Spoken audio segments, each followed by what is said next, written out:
कैसा रहने वाला है मार्केट। नमस्कार दोस्तों, आप सभी जानते हैं जिस तरीके से पिछले कुछ दिनों से मार्केट के अंदर बहुत तेजी से गिर रहा है और बहुत तेजी से ही बढ़ रहा है।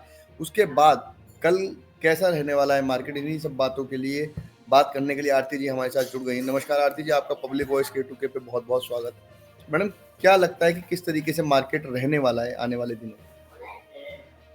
अभी जो हम देखें कि मार्केट का व्यू जो हम अभी तक लास्ट टाइम तक अभी तक देखते आ रहे हैं, तो वो नेगेटिव ज़ोन में ही रहा है। अगर पॉज़िटिव आया भी है, तो वो पॉज़िटिव ना के बराबर ही था।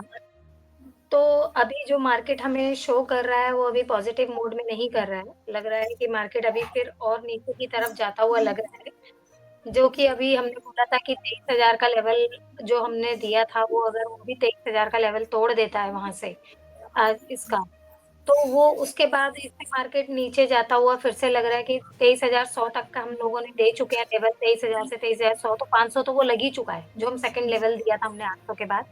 तो वो जी। 23,500 का लेवल निफ्टी दिखा चुका है हमें। अगर अब ये 500 का लेवल भी तोड़ता है तो 23,000, लेकिन जो कंडीशनें बन रही हैं ग्लोबल साइड से भी और यहाँ से भी, तो वो लग नहीं रहा है कि मार्केट हमारा 23,000 रोकेगा। तो उसमें मार्केट 23,000 से भी नीचे जा सकता है। तो मैं यही सभी से एडवाइस करूँगी कि अपने-अपने स्टॉकों को प्रॉफ़िट बुक करते चलें और स्टॉकों को सेल करते चलें, ज़्यादा और प्रॉफ़िट के चक्कर में कि अभी इतना डाउन आया और डाउन आ जाएगा, थोड़ा-सा ऊपर आ जाए तो हम बेच दें। लोगों की ये माइंडसेट होता है कि हमने इतना नीचे ऊपर तक देखा था और अब रेट ये आ रहा है और अब इतना नीचे आ गया, थोड़ा-सा और ऊपर आ जाए तो सेल कर दें।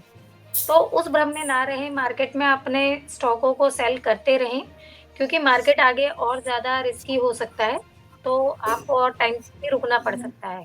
तो इसीलिए ऐसे स्टॉकों को आप वहाँ से अपना प्रॉफ़िट बुकिंग करते चलें और अपने को एग्ज़िट हो जाएँ अपने पोर्टफोलियो के प्रॉफ़िट वाले शेयरों से।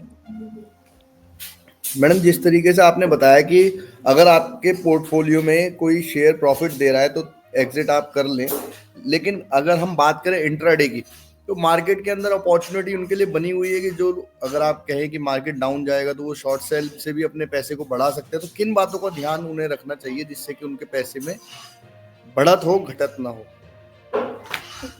बढ़त और घट तो मार्केट में दोनों ही आपकी चल सकती हैं, क्योंकि आप कुछ भी इंट्राडे करते हैं, तो आप उसे ओपन पोज़ीशन को छोड़ नहीं सकते हैं। उसके लिए आपको अगर सेफ रहना है तो स्टॉप लॉस दोनों साइड, बोथ साइड कोई सी भी आप कंडीशन बनाएँ, चाहे आप शॉर्ट सेलिंग की बनाएँ या शॉर्ट बाइंग की बनाएँ, दोनों साइड स्टॉप लॉस मस्ट है।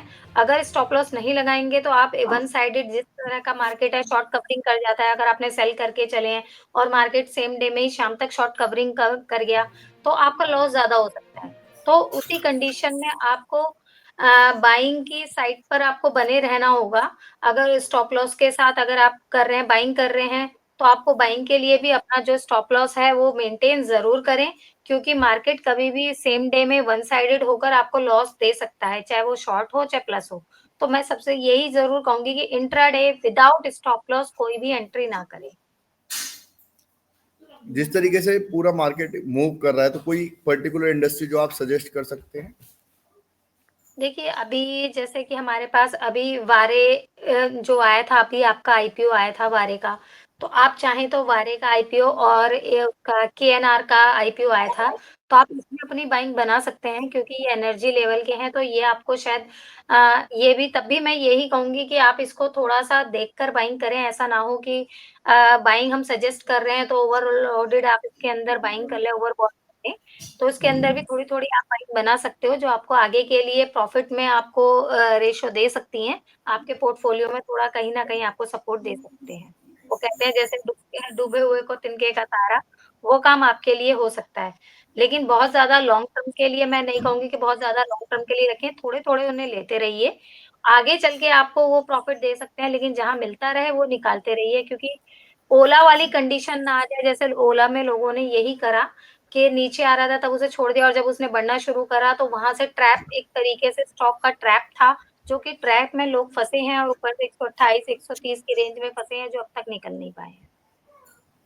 जी मैडम, आपने बताया कि किस तरीके से मार्केट में इस जो मूवमेंट चल रहा है, बहुत समझदारी से इन्वेस्टर्स को अपने पैसे को लगाना चाहिए और पैसे को सेफ भी रखना चाहिए। धीरे धीरे ही पैसे को इन्वेस्ट करें जिससे कि उनका पैसा ना डूबे।